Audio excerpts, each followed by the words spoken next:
नमस्कार दोस्तों। इस देश की जल, जमीन, जंगल, बेटी, माटी, रोटी कौन छीन रहा है?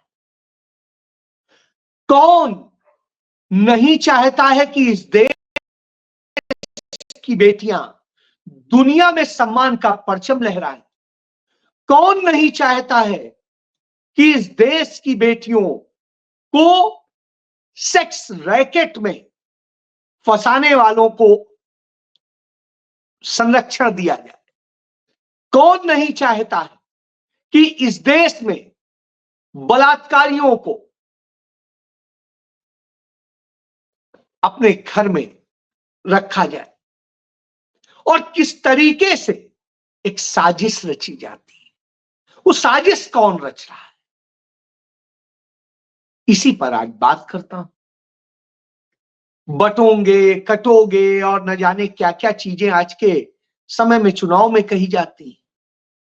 कभी कही जा रही थी कि वो मंगलसूत्र ले जाएंगे, वो आपके जमीन बटा लेंगे, वो आपकी भैंस बटा लेंगे, वो न जाने क्या क्या कर लेंगे। अब बटोगे कटोगे करके कह रहे हैं, तो बांट कौन रहा है, काट कौन रहा है? इसी पे बात। नरेंद्र मोदी चुनाव के दौरान किसी को घुसपैठिया बता देते हैं, कहीं पे कुछ और बता देते हैं, कहते हैं हक छीनेंगे। एक समुदाय के हक छीनने की बात करते हैं, एक जात के हक छीनने की बात करते हैं और तमाम चीजें करते हैं। वो हरियाणा आते हैं तो जाटों से गैर जाट को लड़ा देते हैं। वो केरल जाते हैं तो ईसाइयों से लड़ा देते हैं बाकी को। वो जब यूपी जाते हैं, झारखंड जाते हैं, राजस्थान जाते हैं और महाराष्ट्र और गुजरात जाते हैं तो हिंदू मुस्लिम को लड़ाते हैं।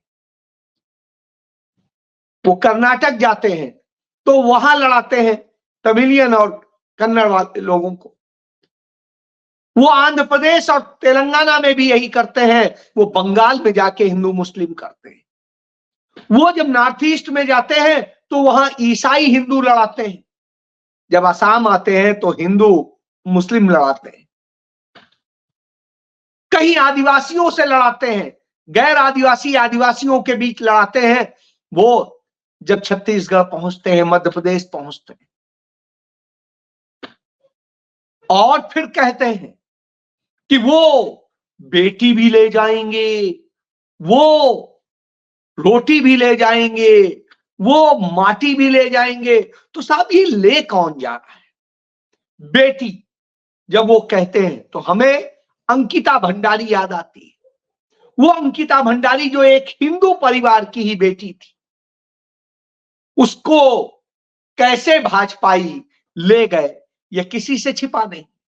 कैसे उससे जबरन वेश्यावृत्ति कराने का दबाव डाला जा रहा था। वो नहीं मानी तो उससे रेप करके उसकी हत्या कर दी गई। जो उत्तराखंड में सेक्स रैकेट चलाने वाले थे, बेटियों को बेचते थे, सौदा करते थे उनके जिस्म का, वो कौन थे? वो भाजपा के नेता थे। मध्य प्रदेश में जो बेटियों को बेच रहे थे, उनसे जिस्म का सौदा करा रहे थे, वो पूरा गैंग का मुखिया कौन था? भाजपा का नेता था। वाराणसी में जो उस बच्ची आईआईटी की बच्ची के साथ में गैंग रेप हुआ, गैंग रेप करने वाले कौन थे? भाजपाई थे। बेटी का जीवन बर्बाद करने वाले भाजपाई थे। तो साहब बेटियों को कौन ले जा रहा है? फिर रोटी कौन छीन रहा है? आज आटे की बात कर लो, आज दाल की बात कर लो, आज तेल की बात कर लो, आज सब्जी की बात कर लो, आप किसी चीज की बात कर लो तो कौन छीन रहा है आपसे? नरेंद्र मोदी के द्वारा पैदा की गई महंगाई आज डबल नहीं 4 गुना दाम हो गए हैं 2014 के मुकाबले। और रोटी ही नहीं, आपकी पूरी थाली छीनी जा रही है। सब कुछ छीनने का काम हो रहा है। तो कौन कर रहा है? भारतीय जनता पार्टी और उसकी सरकार कर रही है, उनके लोग कर रहे हैं, नरेंद्र मोदी की नीतियां कर रही हैं। और फिर माटी कौन छीन रहा है? माटी छीन रहा है गौतम अडानी, माटी छीन रहा है अंबानी, माटी छीन रहा है वह कारपोरेट जिस कारपोरेट के सिर पर नरेंद्र मोदी का हाथ, और उसने छत्तीसगढ़ में हसदेव जंगल को पूरा कैसे कब्जा किया है, कैसे आदिवासियों पे लाठी चल रही है, कैसे गोलियां चल रही हैं, उनको मारा जा रहा है, नक्सली बता के मारा जा रहा है और जंगल पे कब्जा किया जा रहा है। उधर झारखंड में आदिवासियों की जमीन कब्जा करके जो पावर प्लांट लगा वो अडानी का लगा। किसने लगवाया? नरेंद्र मोदी ने लगवाया। और फिर इसी तरीके से तमाम होगा, और इस देश के लोगों के पैसे छीने जा रहे हैं, सब कुछ छीना जा रहा है। तो कौन छीन रहा है? और फिर घुसपैठ कौन करा रहा है? घुसपैठ रोकना, घुसपैठ न होने देना और घुसपैठियों को वापस भेजना, यह केंद्र सरकार का काम होता है। नरेंद्र मोदी, अमित शाह का काम है, डिफेंस मिनिस्टर का काम है। बताइए कौन कर रहा है? उसके बाद जब घुसपैठियों को किस तरीके से करने की बात कहते हैं तो एक भी आइडेंटिफाई नहीं करते। कहां है घुसपैठी? भेजिए ना। क्यों नहीं भेज रहे? क्यों नहीं कर रहे? या कैसे कोई घुस आ रहा है? बीएसएफ आपका है, आईटीबीपी आपका है, सीआरपीएफ आपकी है, सेना आपकी है, सब तो आपकी है, सारी सेंट्रल फोर्सेस आपकी हैं, ईडी, सीबीआई, इनकम टैक्स सब आपके हैं। कहां से कौन पैसा लेके कैसे कैसे कर रहा है, आप करिए ना उसे गिरफ्तार। नहीं होगा। और फिर रोजगार छीन के आत्महत्या करने के लिए विवश करने का काम आप कर रहे हैं। आप छीन रहे हैं रोटी, आप छीन रहे हैं काम। यह स्थिति है। ऐसी स्थिति में जब अमेरिका हमें, हमारे लोगों को रोजगार देता है, कनाडा हमारे लोगों को रोजगार देता है, ब्रिटेन हमारे लोगों को रोजगार देता है, और तमाम देश जो देते हैं, वहां से किस तरह के नफरत के काम करा करके अपने कथित हिंदुत्व के नाम पर नफरत फैला करके वहां आप यह स्थिति कर रहे हैं कि आपके लोगों को रोजगार ना मिले, आपके लोगों का सब कुछ छीने। अमेरिका ने 19 कंपनियों पर पाबंदी लगा दी भारत के। कनाडा ने भारत को दुनिया के खतरनाक देशों की सूची में डाल दिया। ब्रिटेन आपको आईना दिखा रहा है और दूसरे देश दिखा रहे हैं। आपके लोगों को वीजा मिलने में मुश्किल हो रही। और डोनाल्ड ट्रंप तो कह रहे हैं कि हम ये तमाम वीजा खत्म करेंगे, सीमित करेंगे, और भारत के जो ये घुसपैठिए हैं, जो डोंकी रूट से आते हैं, इन सबको बाहर फेंके। अब आप समझ लीजिए किसको बर्बाद करने का काम। तो यह स्थिति है। डोनाल्ड ट्रंप कहता है कि वो टैरिफ लगाएगा भारत पर, वो टैरिफ लगाएगा और तमाम चीजों पर, वो भारत में निवेश को कम करेगा और बहुत कुछ। लेकिन नरेंद्र मोदी से गलबैया डालेगा, उससे दोस्ती करेगा। यानी नरेंद्र मोदी से दोस्ती करो, अडानी अंबानी को फायदा दो और भारत के देश के नागरिकों के हक छीन लो। नरेंद्र मोदी खुश। शायद यही वजह है कि नरेंद्र मोदी, भारतीय जनता पार्टी के लोग ट्रंप फिर से अमेरिका का राष्ट्रपति बन जाए, इसके लिए हिंदुस्तान के भीतर, दिल्ली में और तमाम जगह पूजा कर रहे हैं, रुद्राभिषेक कर रहे हैं और न जाने क्या क्या अनुष्ठान कर रहे हैं कि ट्रंप आए, दोबारा बने। और जो भारत की बेटी है, उसकी जो बेटी है, उस बेटी को न बने, इसके लिए काम कर रहे हैं। यानी बेटी का हक कैसे छीना जाए अपने देश के खून की, उस पर काम कर रहे हैं। बहरहाल किससे कितना फायदा होगा नुकसान होगा सुनिए। कमला हैरिस ने कहा जो इमिग्रेशन पॉलिसी चल रही है हम वही रखेंगे और भारतीयों को अच्छा मौका देंगे। हम कहीं कोई स्पेशल टैरिफ नहीं लगाएंगे, जो जहां निवेश होता है उसको करने देंगे। हम देश के बाहर भारत से आए लोगों को रोजगार देने का काम करेंगे, शिक्षा देने का काम करेंगे और बहुत सारी चीजें वो वायदे करती हैं और वो लगातार उनकी पार्टी है करती भी रही। डोनाल्ड ट्रंप क्या कहते हैं, H1B1 जो वीजा है, H2B1 उसे हम खत्म करेंगे, आधा करेंगे, सीमित करेंगे। हम टैरिफ लगाएंगे यानी निवेश को और सारी चीजों को जो आयात निर्यात होता है उससे प्रभावित करेंगे। भारत में सामान आएगा महंगा हो जाएगा और बहुत सारी चीज। और इसके बाद हम भारतीयों को बाहर करेंगे क्योंकि हम अमेरिकन फर्स्ट करें।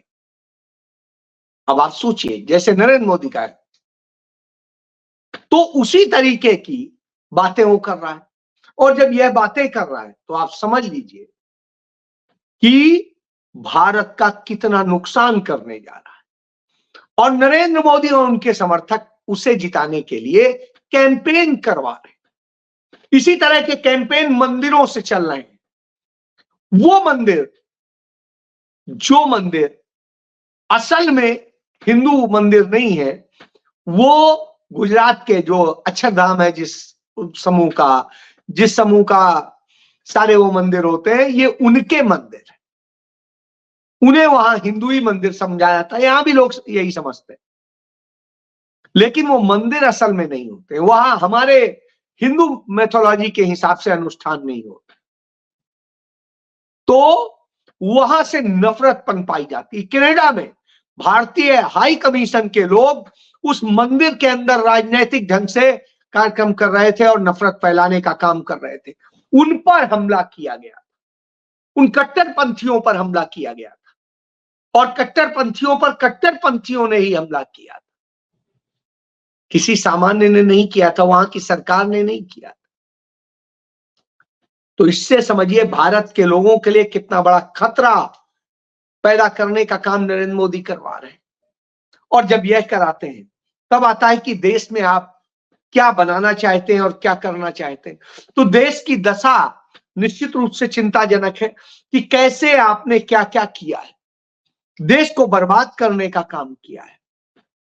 जिस तरीके से आप बोलते थे सारी चीजें, तो नफरत का आप असल में सौदागर है और वही कर रहे हैं यहां के भी चुनाव में और वहां के भी चुनाव, और नफरत के जरिए करते हैं। जबकि वास्तव में आप जनता के लिए, उत्तराखंड में एक बस हादसा हुआ, तमाम लोग उसमें मर गए, तमाम घायल। उनको रेस्क्यू करने के लिए एक एयर एम्बुलेंस को वो किया गया कि भेजा जाए, जो एम्स ऋषिकेश में है, जिसका नरेंद्र मोदी ने उद्घाटन किया था।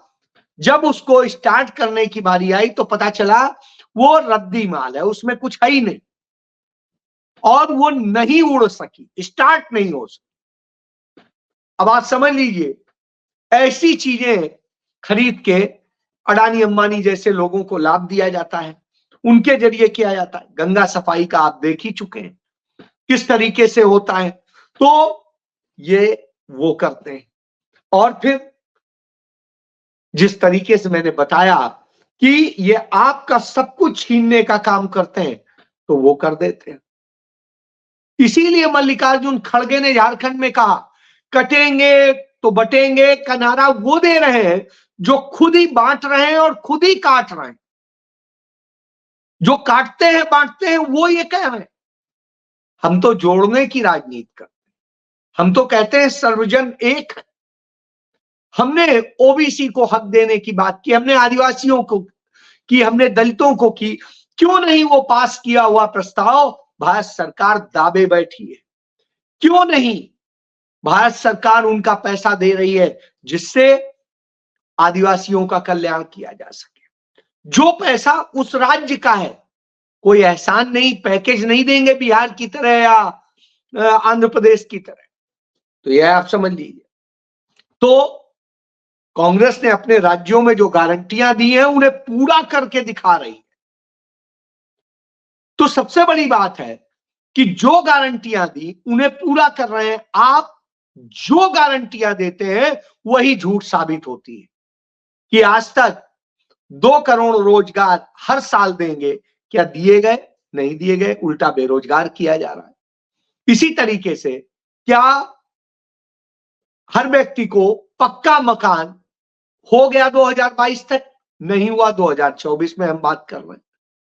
और क्या हर किसान की आमदनी डबल हो गई 2022 तक? नहीं हुई, हम आज बात कर रहे हैं। तो ये सिर्फ झूठ बोलते हैं तमाम चीजों पे, चाहे रेल हो, चाहे गेल हो, चाहे भेल हो, सबकी यह स्थिति।